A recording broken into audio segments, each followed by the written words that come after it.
ലൈവില് വീണ്ടും വഴക്ക് നടന്നുകൊണ്ടിരിക്കുകയാണ്. എല്ലാത്തിനും കാരണം വെച്ചിരിക്കുന്നത് അനുമോള് തന്നെയാണ്. എന്താന്ന് വെച്ചാ അവിടെ ആദില പാത്രം കഴുകാതെ പോയി കിടന്നുറങ്ങുന്നുണ്ട്. ഇതിനെക്കുറിച്ച് അനുമോള് ചർച്ച ചെയ്യുന്നുണ്ട്. അവസാനം അനുമോള് അനീഷിനെ എണീപ്പിച്ചുകൊണ്ട് അനീഷിന്റെ അടുത്ത് വന്നോണ്ട് പറയാണ് ആദില പാത്രം കഴുകാതെ കിടന്നുറങ്ങുന്നുണ്ട്. പോയി ചെന്ന് കഴുകിപ്പിക്ക് ക്യാപ്റ്റ എന്ന് പറയുന്നുണ്ട്. അങ്ങനെ അനീഷ് വന്ന് ആദിലയോട് പറയുന്നുണ്ട്. ആദില വാ പാത്രം കഴുക് എന്ന് പറയുന്നുണ്ട്. ആ സമയത്ത് ആദില വളരെ മോശമായിട്ട് അനീഷിനോട് തർക്കിക്കുന്നുണ്ട്.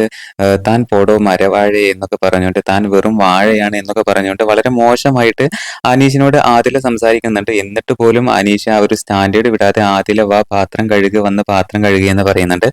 അവസാനം അത് വലിയൊരു തർക്കത്തിലേക്ക് ആകുമെന്ന് കണ്ടതോടുകൂടെ അനുമോള് പതിയെ അവിടുന്ന് ഊരി നേരെ പോയിട്ട് പാത്രമെല്ലാം തന്നെ കഴുകി വെക്കുന്നുണ്ട്. എന്തായാലും ഈ ഒരു പ്രശ്നത്തിന് തുടക്കം വെച്ചത് അനുമോളാണ്. എങ്കിലും അനുമോള് വേഗം പോയി പാത്രം കഴുകുന്നുണ്ട്. എന്നിട്ട് അനീഷിന്റെ അടുത്ത് വന്നിട്ട് ചോദിക്കുന്നുണ്ട്. താങ്കൾക്ക് എന്തിന്റെ കുറവാണ്? ഞങ്ങളിവിടെ പാത്രം കഴുകുന്നില്ലേ? ഒന്ന് മിണ്ടാതിരുന്നൂടെ? ഒന്ന് പ്രശ്നം ഉണ്ടാക്കാതെ ഇരുന്നൂടെ എന്ന് അനുമോള് പറയുന്നുണ്ട്. എല്ലാത്തിനും കാരണം അനുമോൾ തന്നെ.